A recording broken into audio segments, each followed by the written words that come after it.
சிறப்பா இருக்கும். விசில் சின்னம் கிடைச்சதும் முதல் செயல் வீரர் கூட்டம். முதல் கூட்டம்னே கூட அத எடுத்துக்கலாம். அதுக்கப்புறம் நடக்கக்கூடிய நேர்காணல் நம்மளுது. விசில் சின்னம் கிடைச்சது உங்களுக்கு எப்படி இருக்கு?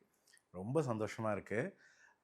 அது ஒரு சாதாரண எட்டனதர் சின்னமா பார்க்க முடியல. ஒரு வரலாற்று சின்னமா என்னால உணர முடியுது இப்பவே. ம்.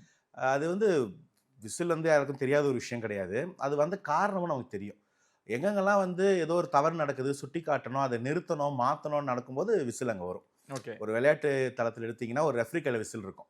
அந்த ரெஃப்ரி வந்து இந்த இடத்துல ஏதோ தப்பு நடக்குது, ஃபவுல்னா விசில் அடிச்சாருன்னா நிக்கும். ம், ம், ம். ஒரு சமைச்சுக்கிட்டு இருக்கிறாங்க, அது சமையல் ஆயிடுச்சு, குரல் குடுக்கணும்னா, அம்மாக்கு பால் குக்கரோ, பிரஷர் குக்கரோ விசில் அடிக்கும். ஒரு இடத்துல திருடன் சுத்திக்கிட்டு இருக்கிறான்னா, ஊர்காவல்படை விசில் அடிச்சு ஒண்ணு சேர்ந்து பிடிப்பாங்க. டிராஃபிக்ல ஒருத்தர் நிப்பாட்டணும், டிராஃபிக் கிளியர் பண்ணா போலீஸ் விசில் அடிப்பாங்க. ஒரு தலைவன கொண்டாடினாலும் மக்கள் விசில் அடிப்பாங்க. ஸோ இது வந்து ஒரு கொண்டாட்டமா, திருடர்களை திருட்ட இருட்டுல இருந்து ஒழிக்கிற ஒரு சின்னமுமா இருக்கு. அது விஜய் அண்ணா வெற்றி கழகத்துக்கு விசில் அமைஞ்சது வந்து, அது ஒரு இயற்கையின் ஆசீர்வாதமா தான் நான் பார்க்கிறேன். ஓகே. இது கிடைச்சத எல்லாரும் கொண்டாடிக்கிட்டு இருக்க தருணத்துல, ஆதவ் அவர்கள் ஒரு விஷயங்கள் சொன்ன ஸ்டேட்மெண்ட் தான். உள்ள எலக்ஷன் கமிஷன்லயும் இவரோட ரசிகர் யாரோ ஒருத்தங்க இருப்பாங்க போல அப்படின்னு.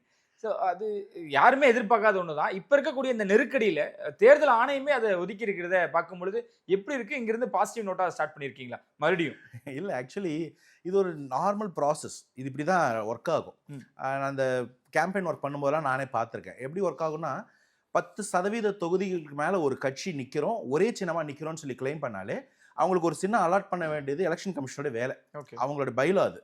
ஸோ அந்த வகையில இன்னைக்கு வந்து தமிழகத்தோட எலக்ஷனுக்கு பெருசா வந்து பெரிய கட்சிகள் யாரும் வந்து சின்னத்த கேட்கிற மாரி 234 தொகுதியில பெருசா நிக்க போறோம். எல்லாருக்கும் ஒரு பொது சின்னம் கேட்க வேண்டிய கட்சிகள் எதுவும் இல்ல. ஆல்மோஸ்ட் எல்லாருக்கும் ஒரு சின்னம் இருக்கு.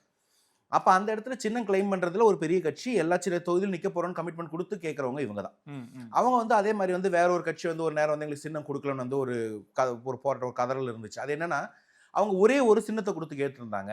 அதுவும் சொன்ன டேட்ட தாண்டி போய் அந்த லெட்டர் எலக்ஷன் கமிஷன் சேர்ந்தது.